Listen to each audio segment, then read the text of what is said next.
ایک دفعہ ایک آدمی نے مجھے چٹ لکھا، کہتا ہے جی آپ لوگ بڑا اعتراض کرتے ہیں گانے بجانے والوں پر اور ان سنگرز پر اور ڈرامہ کرنے والی لڑکیوں پر۔ اب دیکھیں میڈم نور جہاں جو ملکہ موسیقی تھی، وہ 27 رمضان کی شب اس کی موت ہوئی ہے۔ اتنی مبارک عورت تھی کہ اس مبارک رات میں اس کی موت آئی۔ میں نے کہا آپ کو پتا ہے کہ ابو جہل کب پڑا تھا؟ وہ بھی 27ویں کی شب تھی۔ یہ زمان مکان سے کچھ نہیں ہوتا ہے۔ مکے میں مر گیا کافر ہے تو جہنم میں جائے گا، مدینے میں مر جائے حضور جنازہ پڑھائے جہنم میں جائے گا۔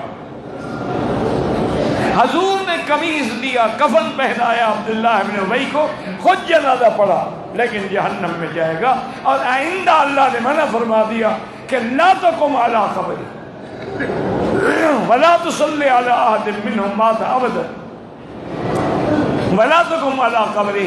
یاد رکھ لو مسئلہ کہ زمان اور مکان سے کچھ نہیں ہوتا جب تک ایمان نہ ہو۔ اگر اندر ایمان ہے، وہ عورت ہے یا مرد ہے، انشاءاللہ جنت۔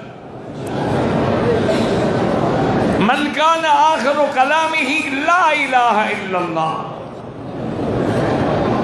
حضرت قاضی احسان شیخ آبادی رحمت اللہ علیہ فرمایا کرتے تھے، میں نے ان کے ساتھ کو 2-4 تقریروں میں اکٹھے ہوئے تھے تو فرماتے تھے کہ میں جب چھوٹا تھا نا، بچہ تھا 3-4 سال کا، تو جب بھی گھر آتا تو ماں کہتی احسان کلمہ پڑھو، میں پڑھتا۔ جب جانے لگتا کہتی کلمہ پڑھو۔ آخر 2 دن 4 دن 10 دن میں نے صبر کیا، میں بھی تنگ آ گیا۔ میں نے کہا ماں مجھے کافر سمجھتی ہو کیا؟ جب آتا ہوں کلمہ پڑھو، جب جاتا ہوں کلمہ پڑھو، جب آتا ہوں کلمہ پڑھو، کیا بات ہے؟ میں نے کہا بیٹا ناراض نہ ہوں، جس چیز کی عادت ہو نا، مرنے کے وقت وہی زبان پہ آ جاتی ہے۔ میں چاہتی ہوں تیری زبان پہ کلمہ ایسے چڑھ جائے تم نہ بھی چاہو تو موت کے وقت آ جائے لا الہ الا اللہ محمد رسول اللہ۔ کسی نے گالیوں کی عادت بنائی ہوئی ہے تو مرتے وقت گالیاں نکلیں گی،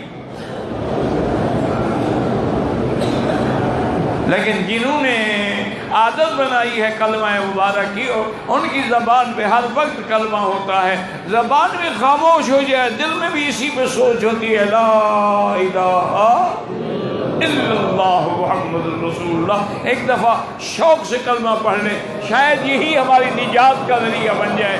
لا الہ الا اللہ محمد رسول اللہ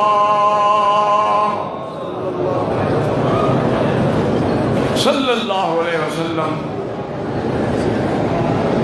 حضرت بخاری رحمۃ اللہ علیہ فرماتے تھے میرا بڑا دل کرتا ہے کہ میں آنے والی نوجوان نسل کو کلمہ شریف کے ساتھ یہ بھی یاد کراؤں کہ لا نبی بعدہ ولا رسول بعدہ، تاکہ ختم نبوت کا عقیدہ دماغ میں جم جائے۔ لیکن مجھے ڈر لگتا ہے مولوی کہیں مجھے کفر کا فتویٰ نہ دے دیں کہ کلمہ شریف بڑھا دیا۔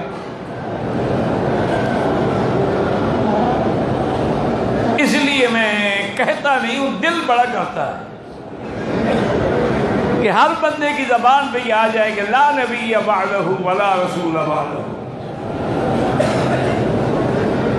ایک شیعہ کا لیڈر ہوتا تھا شمسی، بہت بڑا ان کا معروف ترین خطیب گزرا ہے، مظفر شمسی ایسے کوئی نام تھا، بڑا شمسی لقب تھا۔ شاہ جی کا وہ عاشق تھا۔ ختم نبوت کے مسئلے پر شاہ جی کے ساتھ اس نے اکٹھے جیل بھی کاٹی تھی۔ شیعہ ہونا الگ بات ہے۔ وہ بیٹھے رہے تو وہ ہنس پڑا، وہ کہنے لگا شاہ جی یہ کس سے آپ کہہ رہے ہیں؟ یہ آپ کے سنی جو ہے نا، یہ تو سن ہیں، یہ نہیں کر سکتے، آپ ہمیں حکم دیں۔ ہم نے اگر علی ولی اللہ خلیفۃ رسول اللہ بلا فضل بڑھا دیا ہے تو لا نبی آبادی بھی بڑھا دیں گے۔ ہمارے